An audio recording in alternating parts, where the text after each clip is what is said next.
হাম কেবল সাধারণ জ্বর বা গায়ে র্যাশ ওঠা রোগ নয়, বরং এটি শরীরের রোগ প্রতিরোধ ব্যবস্থাকে সম্পূর্ণ ধ্বংস করে দেওয়ার এক ভয়ঙ্কর অস্ত্র।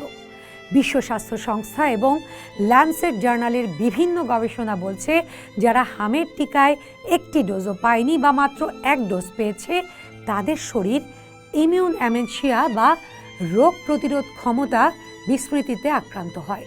Harvard T. H.. Chan school of public হেলথের মহামারী বিশেষজ্ঞ ডক্টর মাইকেল মিনারের গবেষণা বলছে, মাত্র একবার হাম সংক্রমণের পর শিশুর শরীরে আগে থেকে তৈরি হওয়া অ্যান্টিবডির 30 থেকে 40% পর্যন্ত নষ্ট হয়ে যায়।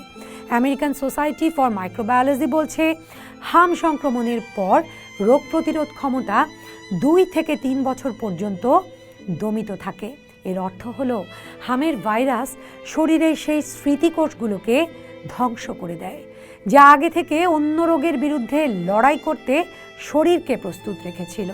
ফলে হাম থেকে সেরে ওঠার পরও ওই শিশুটি পরবর্তী 2 থেকে 3 বছর নিউমোনিয়া, ডায়রিয়া বা ইনফ্লুয়েঞ্জার মতো সাধারণ রোগে মারা যাওয়ার উচ্চ ঝুঁকিতে থাকে। ফলে বাংলাদেশের বর্তমান হামের প্রাদুর্ভাবে যেসব শিশুরা সুস্থ হয়ে বাড়ি ফিরছে, তাদের বড় অংশই এই দীর্ঘমেয়াদী স্বাস্থ্য ঝুঁকির শিকার হবে বলে মনে করছেন বিশেষজ্ঞরা।